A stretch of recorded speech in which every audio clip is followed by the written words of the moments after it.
One thing we have learned over our years here on 3+You is that there's always a good time, a good month to be talking about buying a house. That definitely is true here in Chattanooga and all of the Tennessee Valley for that matter, because people are moving in on a regular basis looking for their own dream home to purchase, and very often they find their way over to Bruce Dodd at People's Home Equity. This morning he's found his way over to us. We're going to chat a bit about the market as it stands right now. Good to see you this morning, Bruce. It's always good to see you. Always good to see you too. You have that optimistic point of view that you bring to everything. So even though those interest rates are ticking up, you say not to worry. They're still historically looking pretty good. Well, yeah, I mean, the thing is that obviously when you face things like worldwide pandemics and unprecedented action to try to stimulate economies and that sort of thing, you see, we had very, very, very, very wacky low interest rates. Rates have moved up. They're still a little lower. To put it in perspective, before COVID started, rates were kind of in the mid fours, and everybody thought that was pretty great. People thought rates are low. And so rates aren't quite back up there yet, but they probably will be pretty soon. But we thought it was pretty good then. So I think, for most folks, it's not going to be a dramatic difference in terms of payment, that sort of thing, if you look at the average loan size around Chattanooga. Well, okay, let's talk about that, because forget the new home buyers. Let's talk about the existing homeowners and refinancing for just a minute, because people can think, oh, well, if the rates are going up, maybe now is our time to refinance. It's not really worth your while unless you're going to be in the house for a period of time after you do it, right? Well, for most, it's just got to be analysis of what's the benefit, what's the cost, and how long are we going to have that benefit. And so I think for some people are doing what I would say is sort of needs-based refinancing. People that have a need to take some money out of their property, maybe they have a lot of equity and they really want to stay in that property, but they want to do some things to the house, or they want to take care of some other things. So you see those kind of refinances, and you kind of always see those. In terms of people trying to reduce current costs or reduce the number of years they have left on their mortgage, we just have to do an analysis to make sure that really makes sense. Okay, let's talk about the new home buyer out there. Last time you and I talked, you were saying that yes, it's still competitive, but not like it was 6 months ago or so. You don't see these sort of ridiculous situations where there's 25 offers on a house. You don't see that. Occasionally you do, but not very often. There are some situations where somebody may not have competition. That's still pretty infrequent. Mm-hmm. Most of the time there's a few offers on the property, but when there's a smaller number of offers, they're all typically pretty reasonable.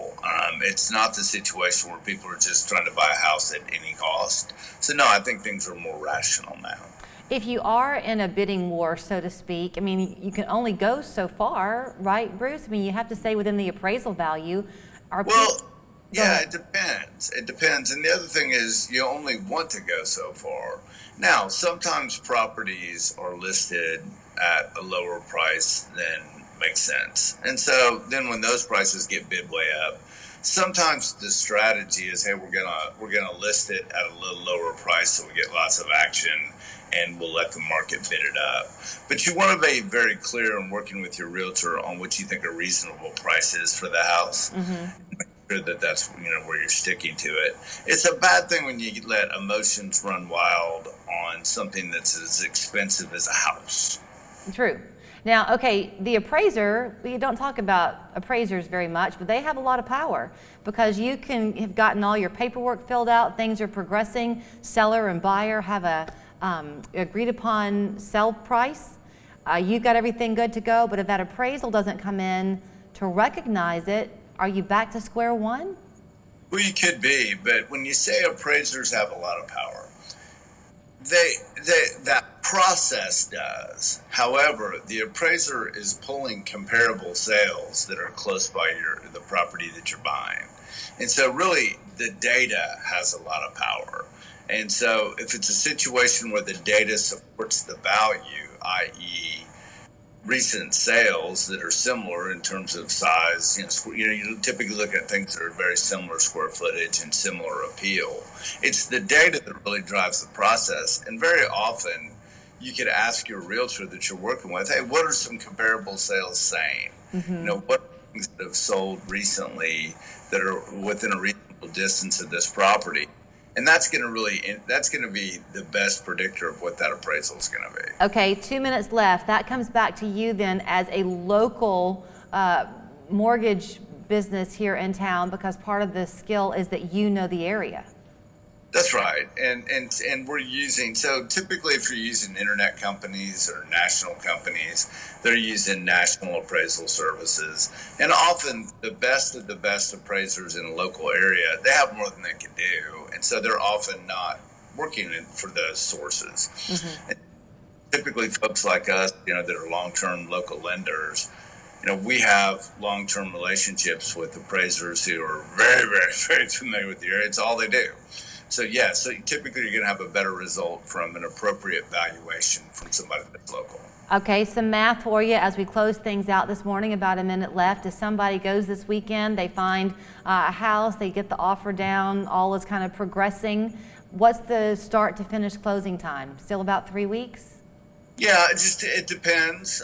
Typically that would be about the case. So most real estate contracts are written on a 30-day cycle, and things are certainly getting done in that timeline. And I think you told me before, I have time for one more question, lucky me, that the old days of don't charge anything on a credit card once you begin the process, still good advice, but it's a case-by-case basis?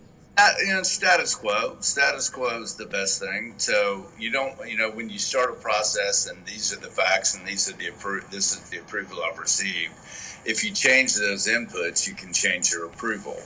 And so unless life just dictates a situation where you got to do something, if your transmission falls out your car and you got to get to work, then there's something you got to do. Gotcha.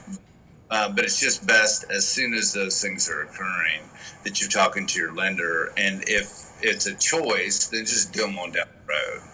Okay, here's how you can find him. 591-9801, the phone number. People's Home Equity on East Brainerd Road. You can also find them online at chatmortgage.com. Thanks as always, Bruce.